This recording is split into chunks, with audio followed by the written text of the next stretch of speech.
Hi hello friends, ఈరోజు నేను పట్నంలో పల్లెటూరు చూపిస్తున్నానండి. ఇది మా ఫ్రెండ్ వాళ్ళ ఇల్లు. చూడండి, ఇందులో ఎన్ని రకాల చెట్లు ఉన్నాయంటే, ఎన్ని ఫ్లవర్స్ ఫ్రూట్స్ అంటే చెప్పలేనని చెట్లు ఉన్నాయి. ఇక్కడ చూడండి, పనస చెట్టు ఉంది, మామిడి చెట్లు చుట్టూరుగా ఉన్నాయి. ఒక బ్యూటిఫుల్ హౌస్ కూడా ఉంది ఇందులో.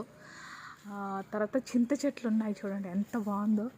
ఇక్కడ ఒక చింత చెట్టు, ఇది స్టార్ ఫ్రూట్ అండి.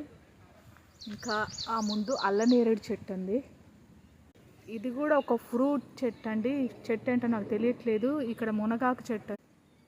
ఇవన్నీ మ్యాంగో చెట్లు.